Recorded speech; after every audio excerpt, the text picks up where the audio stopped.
Request is sent for final approach.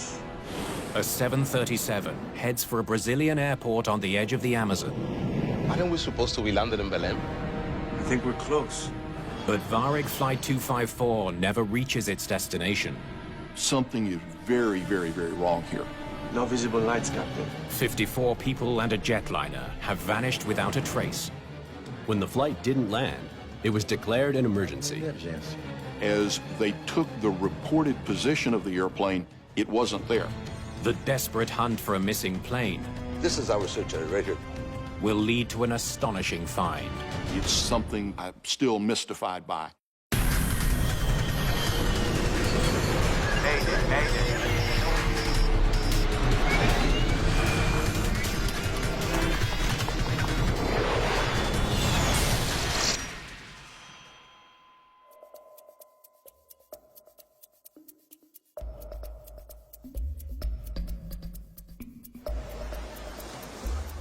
Brazil in the late 1980s is a country in transition. South America's largest nation is preparing for its first presidential election in almost 30 years. But today, all eyes are intently focused on another contest. Millions of football-mad Brazilians tune in as their beloved team takes on arch-rival Chile in a crucial World Cup qualifying match. That football match was very important because if Brazil lost, they would be eliminated for the first time in World Cup history. The critical match in Rio is all anyone is talking about. Even more than 1,000 miles away at Marabá Airport, where the crew of Varig Flight 254 is getting ready for takeoff.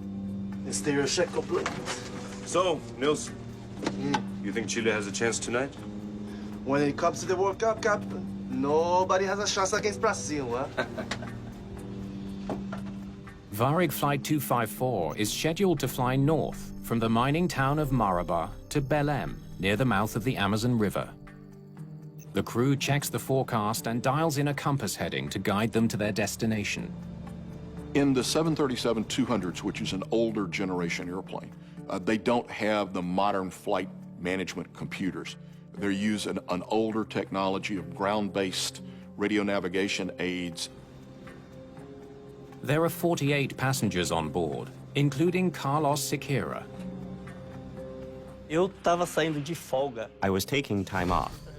I worked for a mining company in Marabá, and I was returning home to my city of Belém.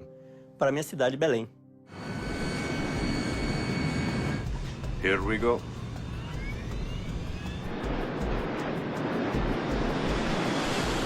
Captain Cesar Garcés is flying the airplane tonight, while First Officer Nilson Zile monitors the instruments. V1.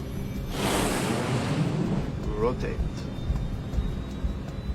At 5:35 p.m., the Boeing 737 gets airborne. It was a very routine flight. It was a clear day. There were no weather issues. There wasn't any reason for them to be worried about anything. The flight should take less than an hour. Since I worked in Marabá, I usually took that flight every 20 days.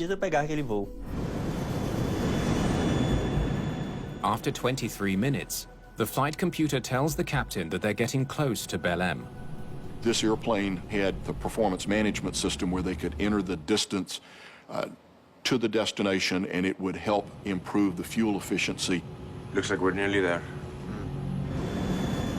The pilots try to contact controllers on the ground.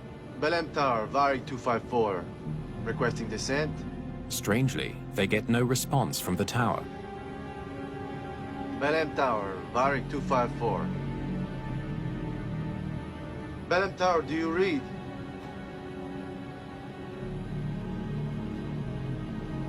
Let me try. Belém Tower, Varig 254. The pilots, I think, would have been surprised. First, did they have a communication radio problem? Why can't they talk to air traffic control? That's funny. What? We're not picking up the beacon either.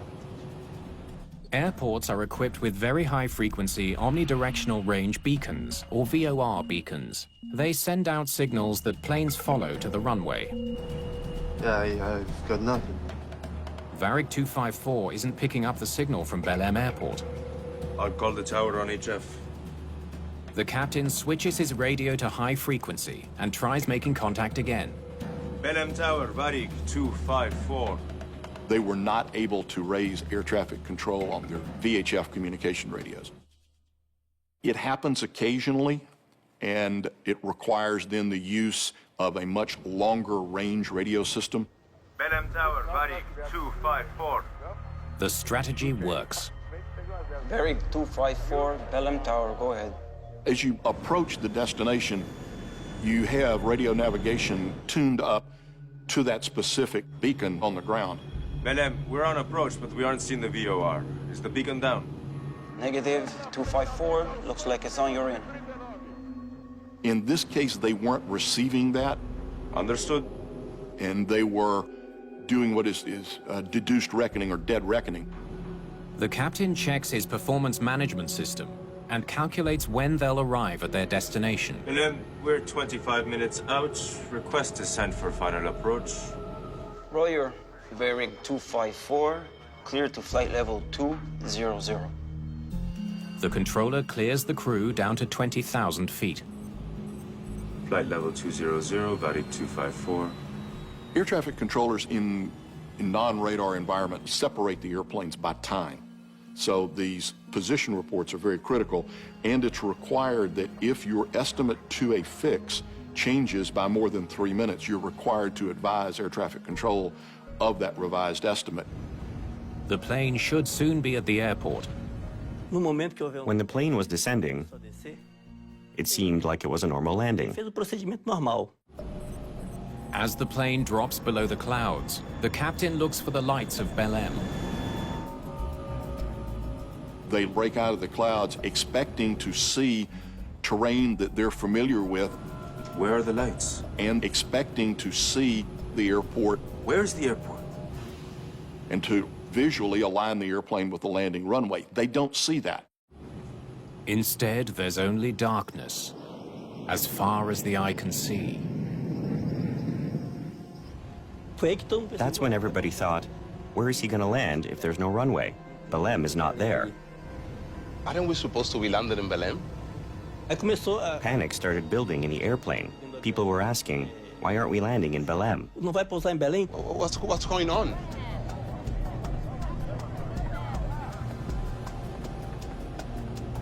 Wait a minute. I think we just overshot the airport. The crew may have discovered the problem. The performance management system shows that they've flown 30 miles past their destination. You wanna do a 1A? Yeah. Turn right, heading 090. Turning right, heading 090. The crew really began to realize, okay, we've made a small navigation mistake. We need to find the airport and go ahead and land. The pilot didn't offer any explanation. He simply proceeded to maneuver and turn around. And it was already nighttime. Belém, we are very close. Requesting further descent to flight level 40. 254, you are cleared for descent, flight level 40. The controller clears the plane to descend further, to 4,000 feet. The captain expected he would be landing in Belém in about 5 minutes. On the football pitch, Brazil has taken the lead. Their goal of reaching the World Cup is in sight. But in the air, No visible lights, Captain. the pilots of Varig 254 are no closer to finding the runway. Their actions indicate a slow realization that they are not where they think they are. What's our fuel? Now the question arises is, what are they going to do about it? At Belém Airport, the controller is growing concerned. Flight 254 should have landed 10 minutes ago. No visible lights, Captain. They knew now there was a serious problem. When the flight didn't land, it was declared an emergency. On Flight 254, the situation is becoming critical. We need to land soon, or else we're gonna run out of fuel. I think we're close. When he flew over where he thought Belém should be, he didn't find it. It's very easy to find Belém. He didn't understand what was happening. Why don't we see if we can pick up a local radio station from Belém? The captain tries to home in on a local radio signal, hoping it will help guide them toward the city. The automatic direction finders, or ADFs, are capable of tuning up AM radio stations, commercial AM radio stations. And that would have been very critical because this is a low population area. There's not a lot of geographic visual clues. You're talking about the Amazon. The do-or-die match is being broadcast by radio stations all across the country. Brazil leads 1-0 with 20 minutes to go, when suddenly, controversy erupts on the field. One of the fans threw a flare that fell right next to the Chilean goalie. The goalie pretended that the flare hit him and cut himself with a razor blade. His face was covered with blood, and the Chilean team abandoned the field. If Chile left the match for security reasons, they could be declared the winners of the match. Aboard Flight 254, the pilots have managed to pick up a local station broadcasting the match. Now we can follow the signal towards Belém. Turning right, heading 165. Passengers can't understand why the plane is turning yet again.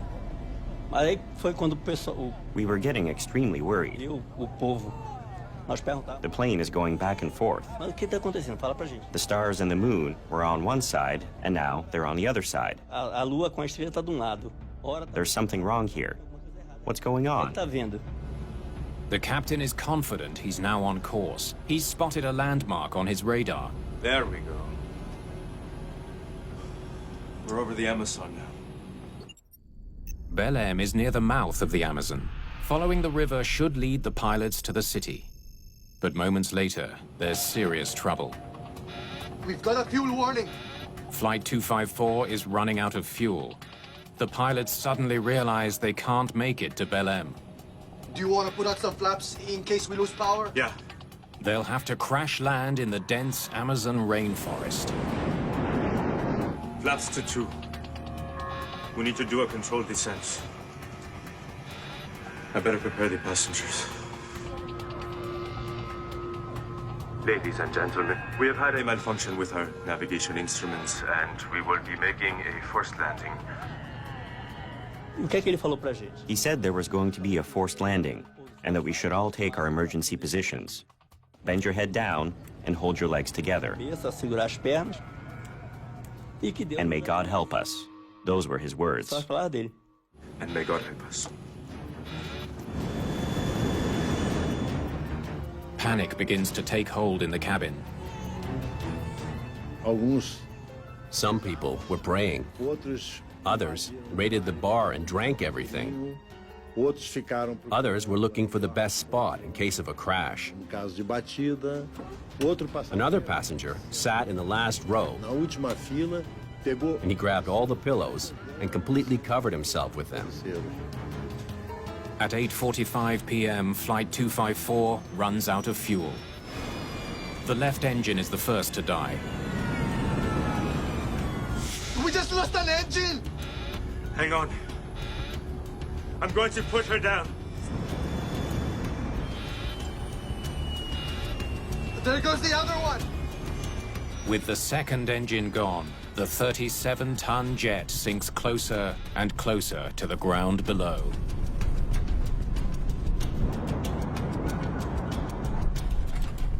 You have your eyes closed, your life flashing before you. You ask God forgiveness for all the wrong things you did in your life. The inevitable impact is just seconds away. Just need to bring us down. Nice And slow! Then what happened was it started to touch the top of the trees. You're expecting the worst. O pior, né?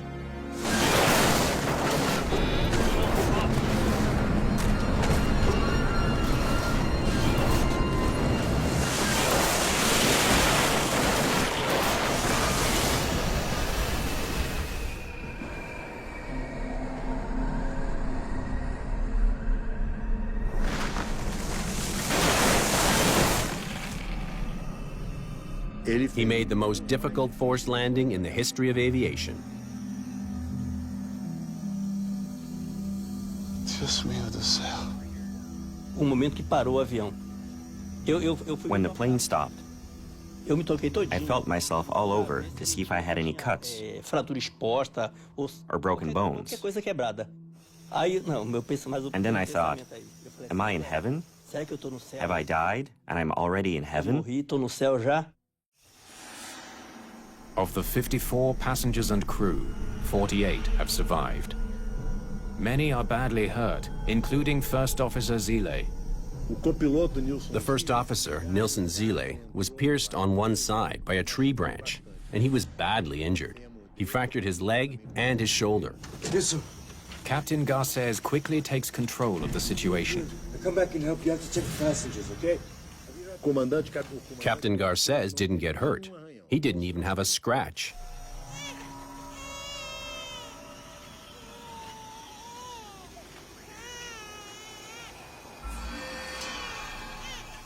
At that point, Garces did everything that a captain must do. He helped those that he could help. He freed whoever he could, those who were trapped in the metal debris. We have to get you out of here, okay? Can you hear me? Surviving the crash landing feels like a miracle to many of the passengers, but they now face a new threat to their survival.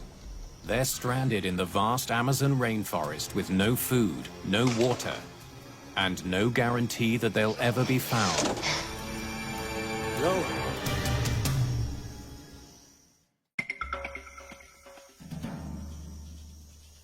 The shattered fuselage of a 737 is now the only shelter for survivors of Varig Flight 254. The plane's sudden disappearance over the Amazon rainforest has left Brazilian aviation authorities grasping for answers. They turn to Colonel Ronaldo Jenkins, an air crash investigator with the Brazilian Air Force. They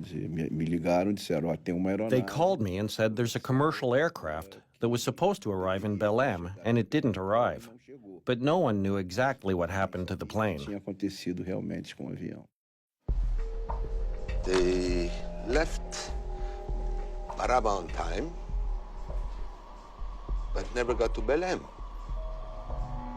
This is our searcher right here, gentlemen. The first challenge is to locate the aircraft and figure out the best way to reach it, because initially, we weren't sure where it was.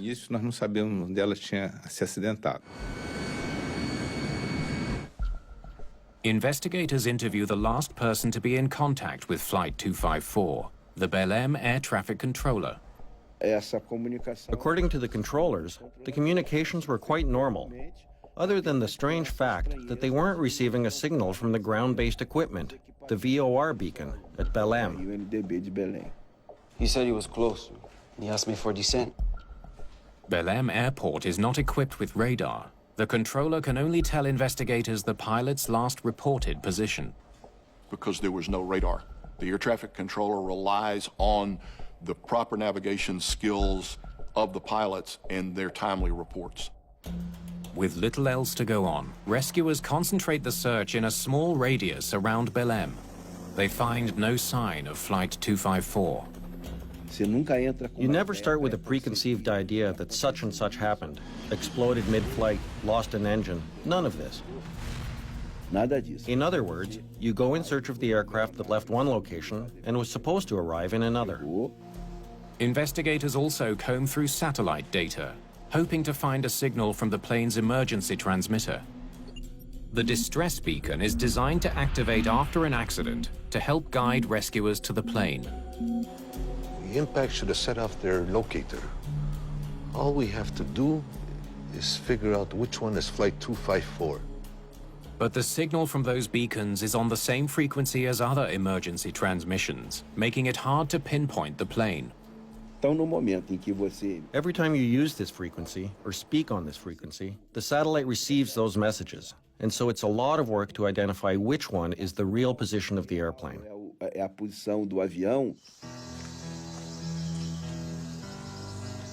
Meanwhile, somewhere in the Amazon rainforest, the survivors of Flight 254 are struggling to stay alive. I was part of a group that went out to search for water.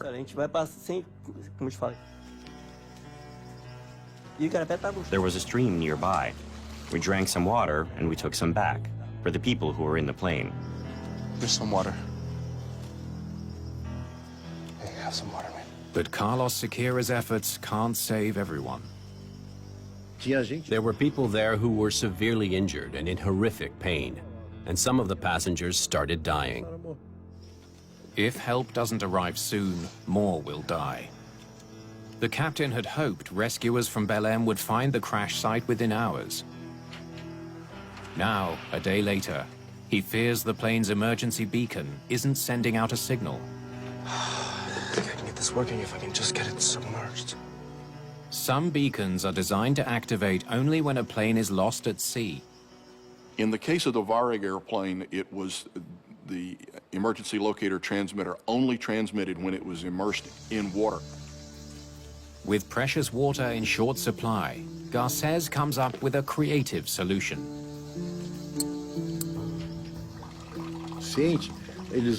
They urinated on it to submerge it so that it would be activated. I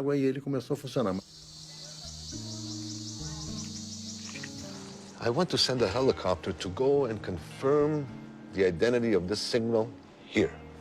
You get anxious to find the plane quickly, because people have a better chance of survival during the first 48 hours. After that, survivors are more likely to die. After 2 nights in the jungle, the survivors realize they can't afford to wait to be rescued. People were weak because we had water, but no food. Good luck. A small group sets off into the jungle to find help.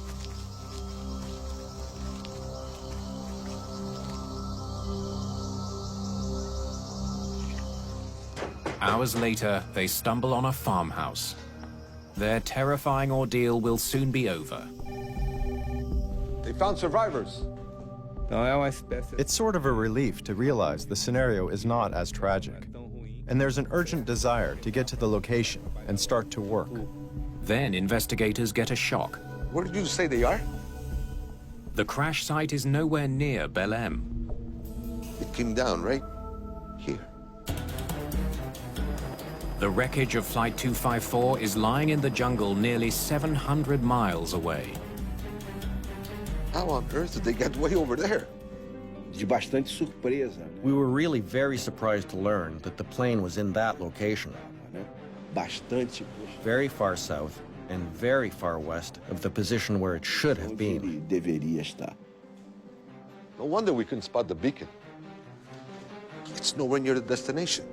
As search and rescue teams scramble to the remote location, investigators are left with an urgent question.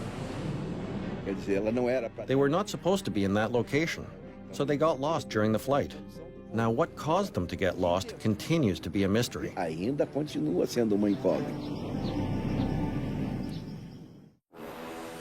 The Brazilian military reaches the remote crash site of Varig 254. The survivors are airlifted out.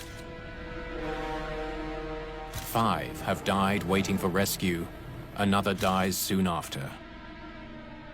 There were some people who died, not during the crash, but because they didn't get any medical aid. Many believe more would have died, if not for the skill of Captain Garcés. I promise you, okay?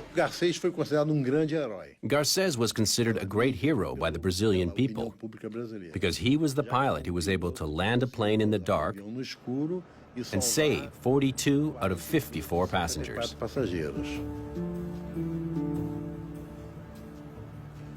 I know this guy. He's a good pilot. I'm going to put her down. Investigators are puzzled how a pilot as accomplished as Garcés could have flown so far off course.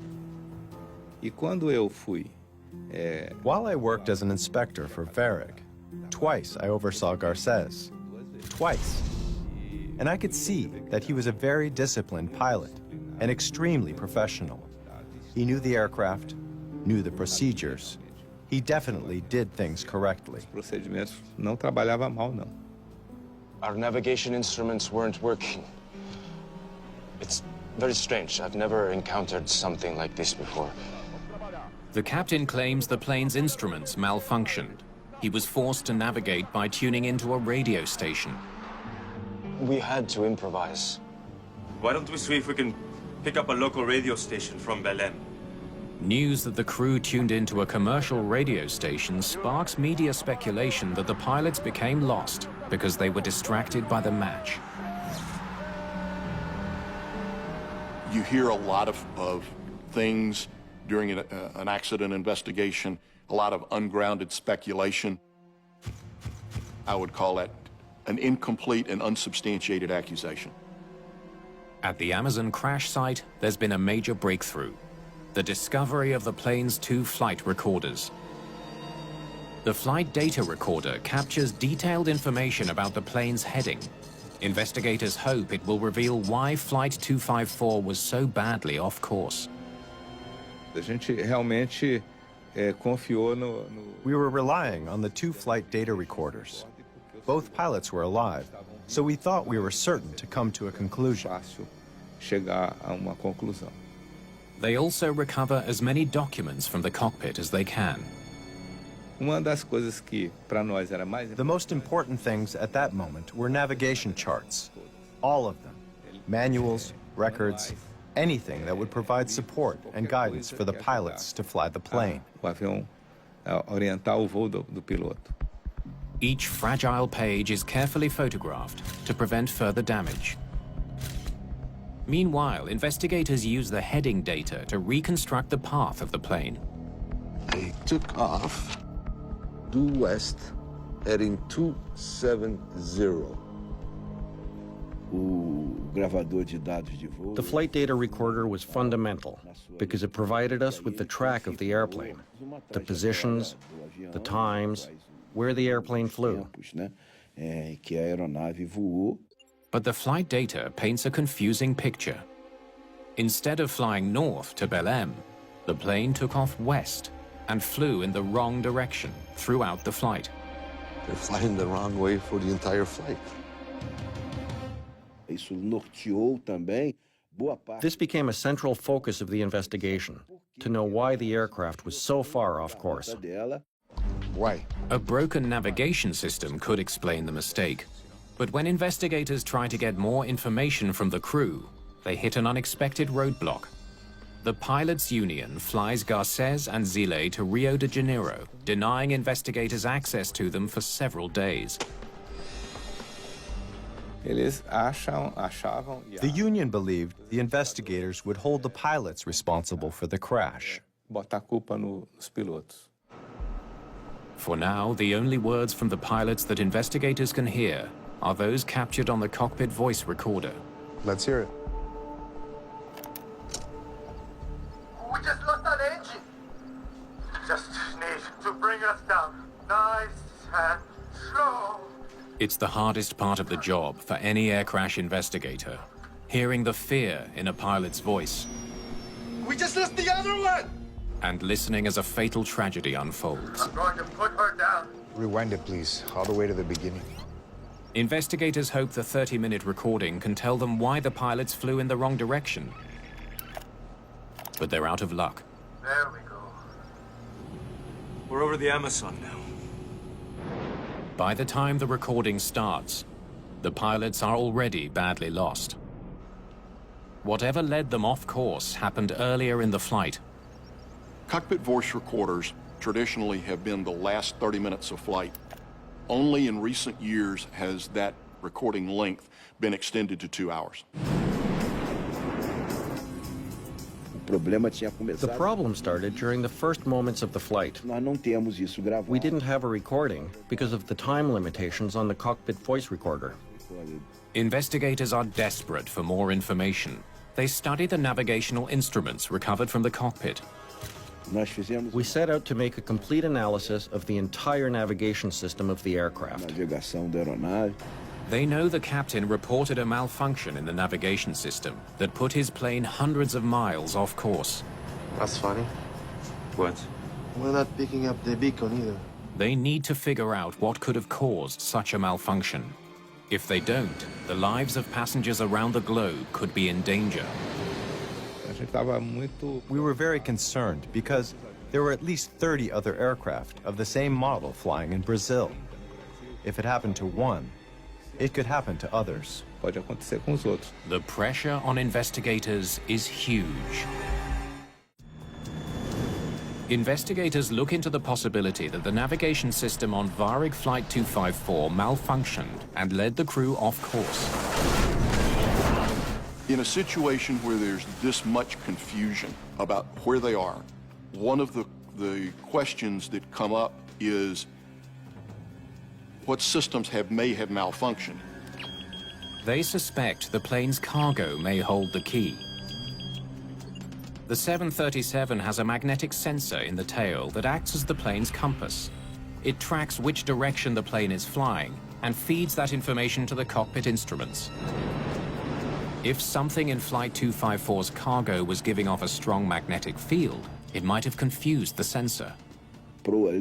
We studied every aspect of the cargo, even things that might have been on the shipping pallets that might have influenced something in this regard. They also test every component of the navigation system and check for any sign of failure. But they find nothing in the cargo that could affect the compass, and the instruments are working perfectly. We verified that there was nothing that might have caused electromagnetic interference. Nothing that could have changed the heading or influenced a change of course. Investigators catch a break. Flight 254's flight plan has been recovered from the cockpit. Airlines provide flight plans to every crew. It contains critical details about the route they should fly, including the heading they're meant to take. Oh, thanks. Let's see what this will tell us. The airline provides the filed flight plan and a computer printout to the flight crews. And this provides a series of waypoints that they're to look for to fly the ground track. But what if the airline gave the pilots a faulty flight plan? One that sent them in the wrong direction? This could be the lead they've been waiting for. I think I know what they did wrong. A close look at Varig 254's flight plan provides a revelation. In this particular case with the Varig flight, very unusually, their computer flight plan system has 4 digits. This is very, very unusual, as they almost always have only 3. The number 0270 was intended to mean 27.0 degrees. When we noticed that, it gave us the idea that instead of entering 027, which was the heading to Belém, he had entered 270. He was supposed to fly north, heading 027. The captain read it as 270 degrees, or due west. So instead of flying northeast, they went west instead, going 270. He entered the wrong heading. He set the airplane up to depart west. 270 degrees, or due west on the compass, is more than 240 degrees past the northerly heading of 27 degrees they were given. The moment of truth arrives when they call Captain Garcés back in to give his side of the story. I'll try to help you, but I think I've told you everything I know already. We told Garcés, look, we have the onboard charts. We have the tapes and all of the documents. verified by us. What is the truth? At first, the captain is reluctant to admit he made a mistake. We said, Garces, tell us the truth. You didn't have a problem with the navigation instruments, did you? Under intense questioning, Garces finally admits he misread the flight plan. Look, it was an honest mistake. From that moment on, the cause, or the basic framework of the accident, was determined. Investigators learned the airline began printing their flight plans this new way while the captain was on vacation. It's easy to see how you get confused. Varig had bought some more sophisticated planes, which had instruments that accepted decimal places. But that wouldn't mean anything on this flight, since the Boeing 737-200 didn't have decimal places. But there's another question. The first officer must also enter the heading from the flight plan. So, Nilsson, you think Chile has a chance tonight? Why did he make exactly the same mistake as the captain? Aviation psychologist Kathy Mosier has an answer. The co-pilot, probably after many experiences with captains who had always done it right and never had to double check, just entered what the captain had put in and assumed that it was the right thing. So in this case, your safeguard is gone because the co-pilot is not cross-checking. He could have caught this mistake before they took off. Once you take off, the automation does what you told it to do. Varig 254 takes off due west instead of north, straight into the setting sun. Gear up. It's an incomprehensible error. Did they not realize they were flying into the sun? That should have been a big cue. They must have been very confident that they had done the right thing. The two pilots disagree about how things went wrong. We need to land soon or we're gonna run out of fuel. I think we're close.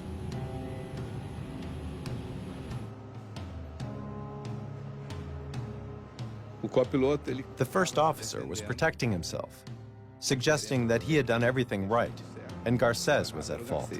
The original navigation mistake was that of the captain. The failure to independently verify was a mistake on the part of the first officer. What is disheartening here is that both pilots went along with it. It is now all too clear that Flight 254 was flying in the wrong direction from the moment it took off. A mistake even some passengers noticed. Well, we thought the person in charge here is a captain. At least 3 of the passengers warned the flight attendants that the plane was flying in the wrong direction. But the flight attendants thought, well, the captain knows more about this, and they didn't reach Garces to warn him that he was flying in the wrong direction. We thought that, up in the sky, the captain's in charge, so... But it's what the captain does next that turns his error into a catastrophe.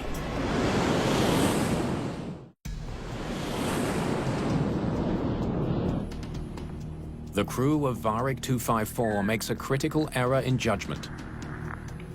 We decided to tune into a radio station. Use it to find our way.